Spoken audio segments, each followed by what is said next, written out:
Intrapsychic conflicts. The neurotic trends flow from basic anxiety, which in turn stems from a child's relationships with other people. To this point, our emphasis has been on culture and interpersonal conflict. However, Horney did not neglect the impact of intrapsychic factors in the development of personality. As her theory evolved, she began to place greater emphasis on the inner conflicts that both normal and neurotic individuals experience. Intrapsychic processes originate from interpersonal experiences, but as they become part of a person's belief system, they develop a life of their own and existence separate from the interpersonal conflicts that gave them life. This section looks at two important intrapsychic conflicts, the idealized self-image and self-hatred. Briefly, the idealized self-image is an attempt to solve conflicts by painting a godlike picture of oneself. Self-hatred is an interrelated yet equally irrational and powerful tendency to despise one's real self. As people build an idealized image of their self, their real self lags farther and farther behind. This gap creates a growing alienation between the real self and the idealized self and leads neurotics to hate and despise their actual self because it falls so short in matching the glorified self-image. The idealized self-image. Horney believed that human beings, if given an environment of discipline and warmth, will develop feelings of security and self-confidence and a tendency to move towards self-realization. Unfortunately, early negative influences often impede people's natural tendency towards self-realization, a situation that leaves them with feelings of isolation and inferiority. Added to this failure is a growing sense of alienation from themselves. Feeling alienated from themselves, people need desperately to acquire a stable sense of identity. This dilemma can only be solved by creating an idealized self-image, an extravagantly positive view of themselves that exists only in their personal belief system. These people endow themselves with infinite powers and unlimited capabilities. They see themselves as a hero, a genius, a supreme lover, a saint, a god. The idealized self-image is not a global construction. Neurotics glorify and worship themselves in different ways. Compliant people see themselves as good and saintly. Aggressive people build an idealized image of themselves as strong, heroic, and omnipotent, and detached neurotics paint their self-portraits as wise, self-sufficient, and independent. As the idealized self-image becomes solidified, neurotics begin to believe in the reality of that image. They lose touch with their real self and use the idealized self as the standard for self-evaluation. Rather than growing toward self-realization, they move toward actualizing their idealized self. Horney recognized three aspects of the idealized image: 1. The neurotic search for glory, 2. Neurotic claims, and 3. Neurotic pride. The neurotic search for glory. As neurotics come to believe in the reality of their idealized self, they begin to incorporate it into all aspects of their lives, their goals, their self-concept, and their relations with others. Horney referred to this comprehensive drive toward actualizing the ideal self as the neurotic search for glory. In addition to self-idealization, the neurotic search for glory includes three other elements: the need for perfection, neurotic ambition, and the drive toward a vindictive triumph. The need for perfection refers to the drive to mold the whole personality into the idealized self. Neurotics are not content to merely make a few alterations. Nothing short of complete perfection is acceptable. They try to achieve perfection by erecting a complex set of shoulds and should nots. Horney referred to this drive as the tyranny of the should. Striving toward an imaginary picture of perfection, neurotics unconsciously tell themselves, "Forget about the disgraceful creature you actually are, this is how you should be." A second key element in the neurotic search for glory is neurotic ambition, that is, the compulsive drive toward superiority. Although neurotics have an exaggerated need to excel in everything, they ordinarily channel their energies into those activities that are most likely to bring success. This drive, therefore, may take several different forms during a person's lifetime. For example, while still in school, a girl may direct her neurotic ambition toward being the best student in school. Later, she may be driven to excel in business or to raise the very best show dogs.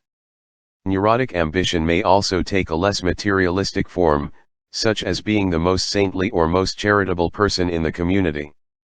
The third aspect of the neurotic search for glory is the drive toward a vindictive triumph, the most destructive element of all. The need for a vindictive triumph may be disguised as a drive for achievement or success, but its chief aim is to put others to shame or defeat them through one's very success, or to attain the power to inflict suffering on them, mostly of a humiliating kind. Interestingly, in Horney's personal relationship with men, she seemed to take pleasure in causing them to feel ashamed and humiliated. The drive for a vindictive triumph grows out of the childhood desire to take revenge for real or imagined humiliations. No matter how successful neurotics are in vindictively triumphing over others, they never lose their drive for a vindictive triumph. Instead, they increase it with each victory. Every success raises their fear of defeat and increases their feelings of grandeur, thus solidifying their need for further vindictive triumphs. Neurotic claims. A second aspect of the idealized image is neurotic claims. In their search for glory, neurotics build a fantasy world, a world that is out of sync with the real world. Believing that something is wrong with the outside world, they proclaim that they are special and therefore entitled to be treated in accordance with their idealized view of themselves. Because these demands are very much in accord with their idealized self-image, they fail to see that their claims of special privilege are unreasonable. Neurotic claims grow out of normal needs and wishes, but they are quite different. When normal wishes are not fulfilled, people become understandably frustrated, but when neurotic claims are not met, neurotics become indignant, bewildered, and unable to comprehend why others have not granted their claims. The difference between normal desires and neurotic claims is illustrated by a situation in which many people are waiting in line for tickets for a popular movie. Most people near the end of the line might wish to be up front, and some of them may even try some plot to get a better position. Nevertheless, these people know that they don't really deserve to cut ahead of others. Neurotic people, on the other hand, truly believe that they are entitled to be near the front of line, and they feel no guilt or remorse in moving ahead of others. Neurotic pride.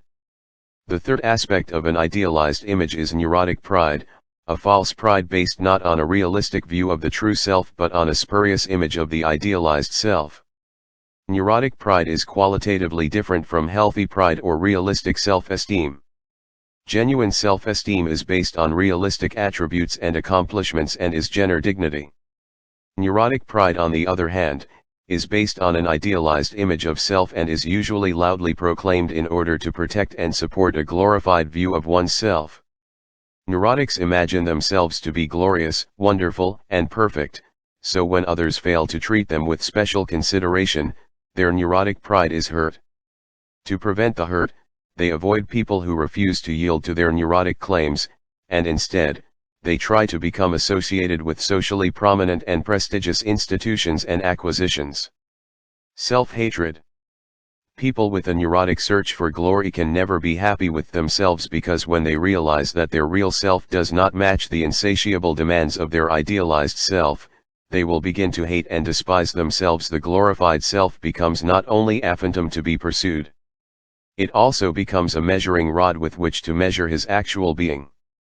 And this actual being is such an embarrassing sight when viewed from the perspective of a godlike perfection that he cannot but despise it. Horney recognized 6 major ways in which people express self-hatred. First, self-hatred may result in relentless demands on the self which are exemplified by the tyranny of the should. For example, some people make demands on themselves that don't stop even when they achieve a measure of success. These people continue to push themselves toward perfection because they believe they should be perfect. The second mode of expressing self-hatred is merciless self-accusation. Neurotics constantly berate themselves. If people only knew me, they would realize that I'm pretending to be knowledgeable, competent, and sincere. I'm really a fraud, but no one knows it but me. Self-accusation may take a variety of forms, from obviously grandiose expressions, such as taking responsibility for natural disasters, to scrupulously questioning the virtue of their own motivations. Third, self-hatred may take the form of self-contempt, which might be expressed as belittling, disparaging, doubting, discrediting, and ridiculing oneself. Self-contempt prevents people from striving for improvement or achievement. A young man may say to himself, "You conceited idiot. What makes you think you can get a date with the best-looking woman in town?" A woman may attribute her successful career to luck. Although these people may be aware of their behavior, they have no perception of the self-hatred that motivates it. A fourth expression of self-hatred is self-frustration. Horney distinguished between healthy self-discipline and neurotic self-frustration. The former involves postponing or foregoing pleasurable activities in order to achieve reasonable goals. Self-frustration stems from self-hatred and is designed to actualize an inflated self-image. Neurotics are frequently shackled by taboos against enjoyment. I don't deserve a new car. I must not wear nice clothes because many people around the world are in rags. I must not strive for a better job because I'm not good enough for it. Fifth, self-hatred may be manifested as self-torment, or self-torture. Although self-torment can exist in each of the other forms of self-hatred, it becomes a separate category when people's main intention is to inflict harm or suffering on themselves. Some people attain masochistic satisfaction by anguishing over a decision, exaggerating the pain of a headache, cutting themselves with a knife, starting a fight that they are sure to lose, or inviting physical abuse. The sixth and final form of self-hatred is self-destructive actions and impulses, which may be either physical or psychological, conscious or unconscious, acute or chronic, carried out in action or enacted only in the imagination. Overeating, abusing alcohol and other drugs, working too hard, driving recklessly, and suicide are common expressions of physical self-destruction. Neurotics may also attack themselves psychologically.